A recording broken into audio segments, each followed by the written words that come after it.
Hey guys, and welcome back to the SAS fam. So today we are having cookies and milk. This is going to be our table talk series, and we're really excited to share different things with you guys. Really all we're going to be doing is talking about different ways that we communicate as mother, daughter, from an adult and child standpoint. So if anything, it'll be entertaining, but hopefully it'll be beneficial for you guys to, I don't know, maybe get some ideas on how to talk with your kids. Yeah. So today's topic is communication. Communication is something that we strive to work towards every single day. Yes. Would you agree? Yeah. Yeah. So what are some ways that you personally like to communicate, Shyla? I communicate through texting. I don't call that much unless it's you. But I usually just text other people. I don't call people that much unless it's you or Jim and Sherry. They call.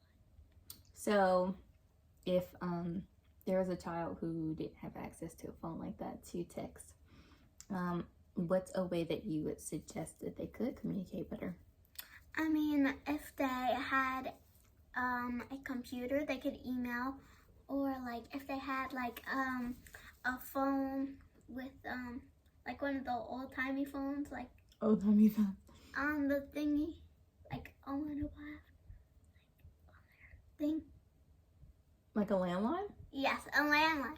If you have that, then you could use a landline. But if you don't, then you're just gonna have to talk to people in real life, and sometimes it's not, you don't always want to talk to people in real life, but sometimes you do have to in order to communicate. So all right, so my answer to that would be that there's many different ways that you can communicate. And what I found in different relationships and with dealing with her, period, sometimes words are too hard. So an easy way to still be able to communicate is say, hey, why don't you write your feelings down in this book? And then this will be our safe space. And you write it down when you're done, just put it in my room, let me know that it's in there. And then I'll read over it and I can write my response to you. Do you remember doing that? Actually, we do that every so often. Because sometimes words are just hard. It's hard to articulate what's in your mind. So being able to still get those words out, even if it's on paper, is, sometimes the best way to go about things. Also, what I found is sometimes I'll ask people, especially if I'm talking to a guy, which is getting a little bit off subject, but still talking about communication. If I find that he's having a hard time expressing how he feels about me, I'll ask him what song makes him think of me in that moment. Or if you want to use that to, if you have a very musically inclined child, maybe, do the same thing. Be like, how would you express how you feel right now if you was to come up with the song? What song comes to mind when you're expressing how you feel right now in this moment? And you never know, you might get a love song, you might get a 3 Days Grace headbanger song, you never know. Might get a rock song. Yeah, or you might get a sad song. True.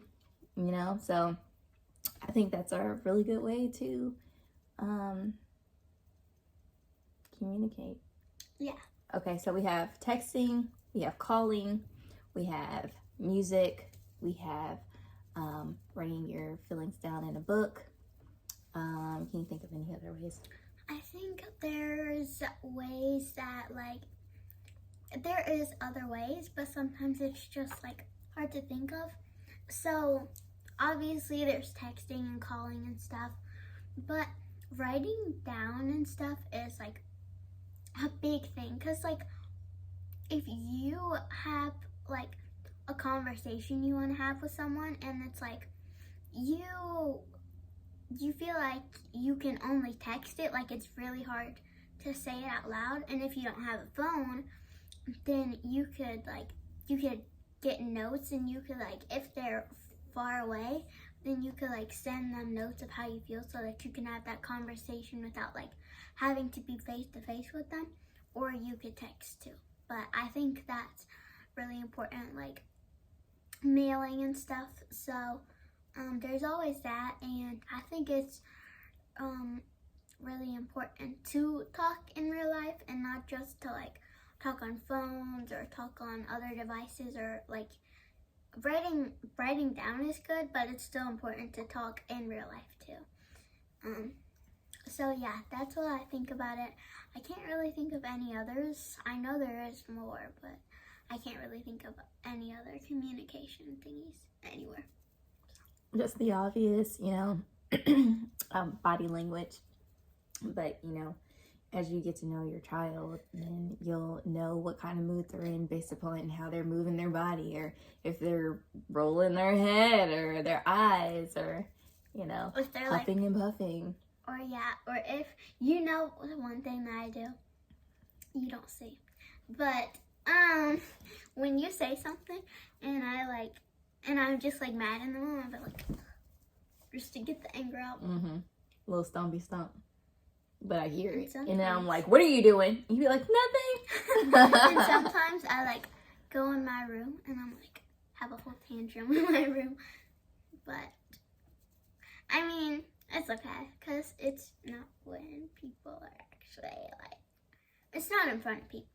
And plus, it's usually, I only have little tantrums when I'm here. I don't really have them anywhere else. Oh, so I have to cause your problems, what you're saying?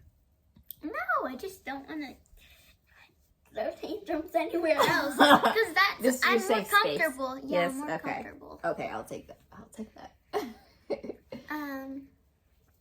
Oh yeah.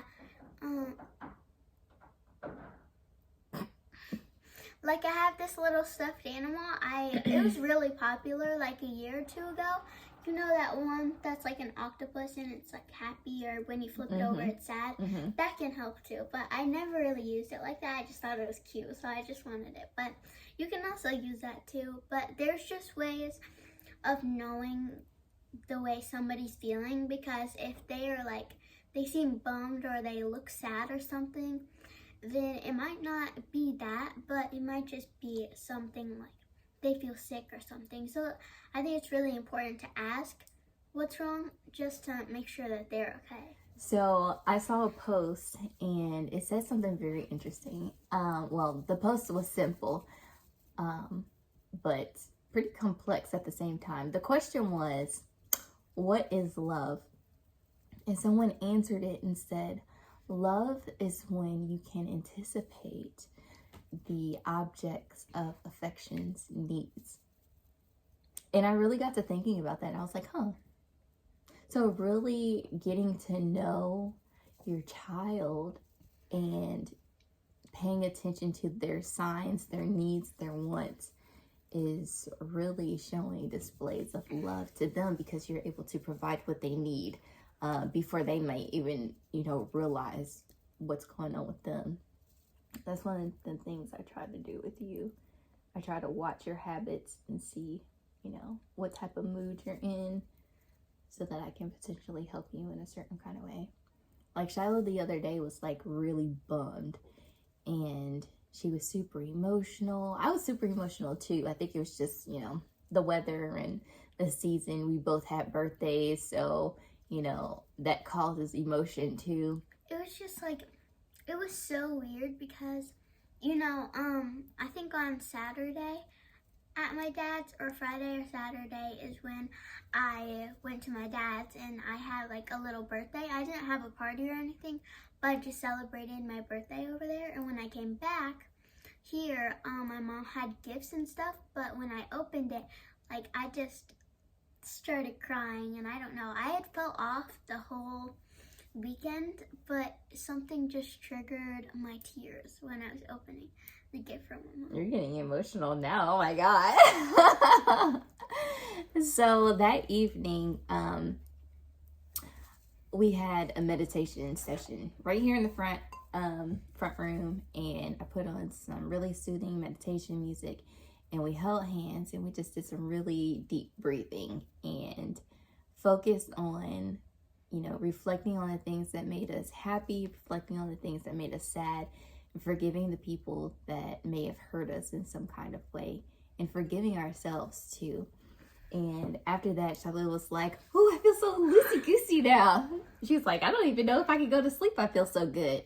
So maybe that is something that you guys can also do. It's something that's helped us really, is meditating together and, really trying to feel each other's energy on more of a spiritual level versus, just here physically. It can be very important to, like, forgive each other because, everybody gets karma and every action has consequences. And so, there's a chance by if you do something, then it's going to have a worse consequence than it could have if you just didn't do it at all. Mm-hmm. Or if you did and you just stopped because you knew it was wrong. And so, like, I don't know if you guys want to hear this, but I'm scared. like, sometimes you're going to be annoyed by your mom and your dad. You're going to be annoyed by your grandma and your grandpa and your siblings, definitely your siblings, and just a lot of people. And you just have to forgive them because they're going to be annoyed of you sometimes too. Like, you're not the only one that's annoyed of the person. So you both have to forgive each other. Like, I was having a really, really hard time forgiving two people, and I'm only going to say one. And one was from kindergarten. And sometimes when you lose your self-esteem, it's really hard to build it back up. And when I was younger, I wasn't shy. I mean, I was a little shy, but my confidence was pretty good. And then one day, it really got to me because some people were like, well, one person. And it's a stupid reason. Stupendous, I mean. So it was, she said that I was ugly. And I was like 5 or 6, and so it was like I could believe anything at that age, and I did believe what she said. But she did say that she only did that so that we could like skip certain classes, because at a certain time you get to go into this like little anti-bullying class. Oh wow. Yeah, and she did not know that. Yeah, she wanted to skip the classes so bad, so she just bullied a bunch of people. A kindergartner. This is crazy. Yeah. Mastermind. Yeah, apparently. But it really ruined my self-esteem. And it just really hurt my feelings. So,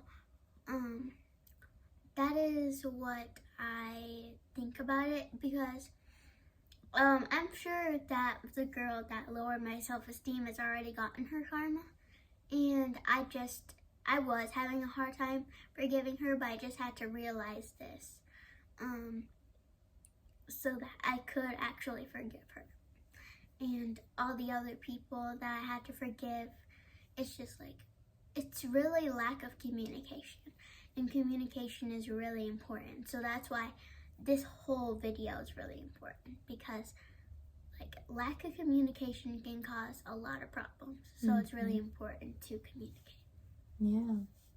That's really good. Oh, you're so cute. I love you. Wow. All right, so that is going to wrap up our cookies and milk conversation for today. I hope you join us again next week when we will be talking about something else awesome. Stay tuned. All right, love you guys. Stay tuned for the SAS fam. The SAS fam.